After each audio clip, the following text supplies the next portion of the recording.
안녕하세요. 오늘은 한국 역사에서 정말 빼놓을 수 없는 순간이죠. 바로 3.1 운동에 대해 이야기해 보려고 합니다. 칼이나 총이 아니라 오직 목소리 하나만으로 독립을 외쳤던 그날의 이야기. 지금부터 한번 들어가 보시죠. 바로 이 질문. 이게 오늘 우리가 함께 풀어볼 이야기의 핵심이라고 할 수 있어요. 모든 걸 빼앗기고 목소리조차 낼 수 없었던 그 시절에 과연 한민족은 어떻게 저항했을까요? 어떻게 자신들의 존재를 세상에 알렸을까요? 그 답을 찾으려면 먼저 시간을 거슬러 올라가 봐야 합니다. 아주 암울했던 그 시대로요. 자, 모든 이야기에는 시작점이 있잖아요. 3.1 운동을 제대로 이해하려면 그 배경부터 알아야 해요. 도대체 왜 그런 움직임이 일어날 수밖에 없었는지, 1910년 이후 일본이 한반도를 어떻게 지배했는지, 그 아주 가혹했던 현실부터 들여다보겠습니다. 1910년, 바로 이날, 한일병합조약이라는 이름 아래 대한제국이 역사 속으로 사라집니다. 공식적으로요. 이제 이 땅은 더 이상 독립국가가 아니에요. 그냥 일본의 행정구역 중 하나, 조선 총독부가 다스리는 식민지가 되어버린 거죠. 우리의 주권을 완전히 잃어버린 바로 그 순간입니다. 일본은 첫 총독으로 군인을 보냅니다. 이게 뭘 의미하겠어요? 그리고 헌병, 그러니까 군인이 경찰 역할까지 하는 거죠. 이들을 앞세워서 말 그대로 무력으로, 힘으로 모든 걸 찍어 누르는 통치를 시작합니다. 이걸 바로 무단 통치라고 부르죠. 자, 그럼 이런 무단 통치 아래서 사람들의 삶은 과연 어땠을까요? 당시 현실이 어땠는지 여기 딱 정리가 되어 있네요. 한번 보세요. 국민을 대표할 의회? 없습니다. 자유롭게 비판하고 목소리를 낼 언론? 없어요. 사람들이 모여서 단체를 만들 자유? 그것도 없습니다. 학교에서는 우리말 대신 일본어랑 일본 역사를 배워야 했고요. 책이든 신문이든 모든 건 검열을 받아야 했죠. 와, 이건 사회 전체가 거대한 침묵 속에 갇혀버린 거나 마찬가지였어요. 근데 이게 그냥 총칼로만 억압한 게 아니에요. 경제적으로도 아주 교묘하게 숨통을 조여왔습니다. 바로 토지조사 사업이라는 건데요. 겉으로 내세운 명분은 그럴듯해요. 근대적인 토지 소유권을 확립하고 세금 제도도 명확히 하겠다. 근데 실제 결과는 어땠을까요? 완전히 달랐습니다. 절차는 너무 복잡하고 신고 기간은 터무니없이 짧았어요. 그래서 조상 대대로 물려받은 땅인데도 소유가 없어서 증명을 못한 거죠. 그 땅들이 전무 총독부나 일본인 손에 넘어가 버립니다. 결국 평생 일궈온 땅을 빼앗긴 농민들은 하루아침에 소장농이 되거나 아니면 아예 살 길을 찾아서 만주나 연해주 같은 곳으로 떠나야만 했습니다. 하지만 여러분, 이런 극심한 억압 속에서도 희망이 완전히 사라진 건 아니었습니다. 오히려 반대였죠. 어둠이 깊어질수록 그 안에서 독립을 향한 열망은 더 조용히 하지만 훨씬 더 단단하게 뿌리를 내리고 있었습니다. 바로 이 지점이 정말 중요해요. 겉으로 보기엔 모든 게 끝난 것 같았잖아요.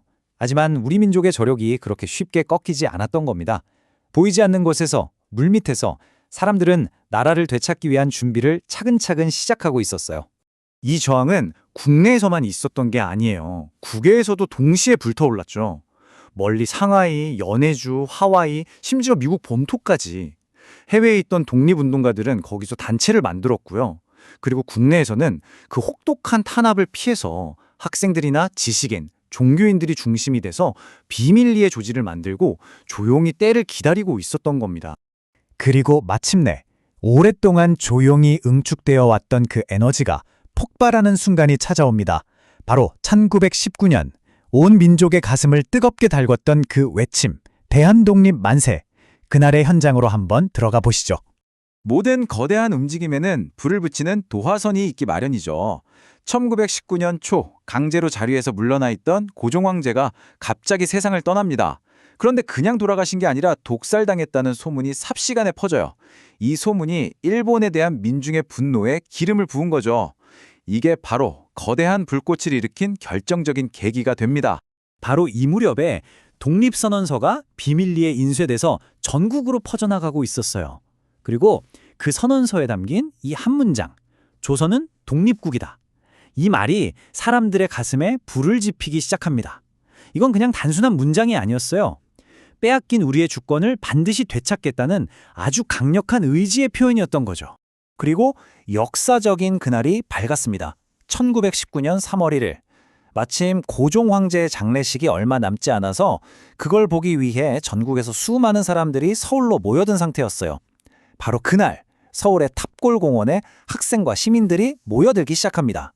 그리고 독립선언서를 낭독하면서 역사의 위대한 막이 오르게 되죠. 그리고 마침내 이 외침이 터져 나옵니다. 대한독립 만세. 이 세 마디. 이건 그냥 구호가 아니었어요. 지난 10년간 억압받아온 한 민족의 영혼이 터져나온 포효였고 자유를 향한 정말 간절한 염원이었습니다. 이 외침은 순식간에 서울을 시작으로 불길처럼 전국으로 번져나갔습니다. 여기서 우리가 꼭 기억해야 할 게 있어요. 이 운동은 처음부터 끝까지 철저하게 비폭력적이었다는 겁니다. 이 표를 보면 그 차이가 정말 극명하게 드러나죠.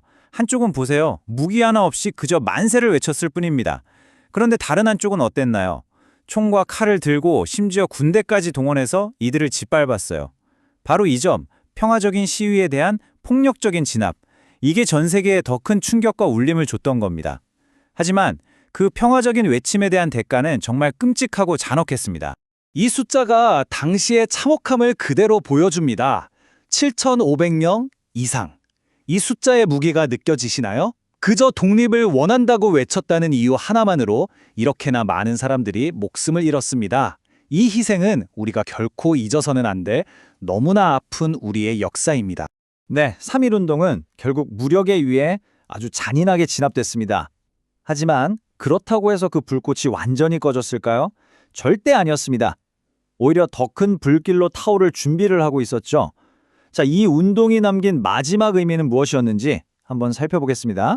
당장 눈앞의 결과만 보면 실패처럼 보일 수도 있어요. 하지만 3.1운동은 결코 실패가 아니었습니다.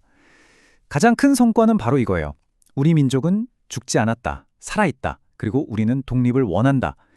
이 사실을 일본은 물론이고 전 세계에 똑똑히 보여줬다는 거죠.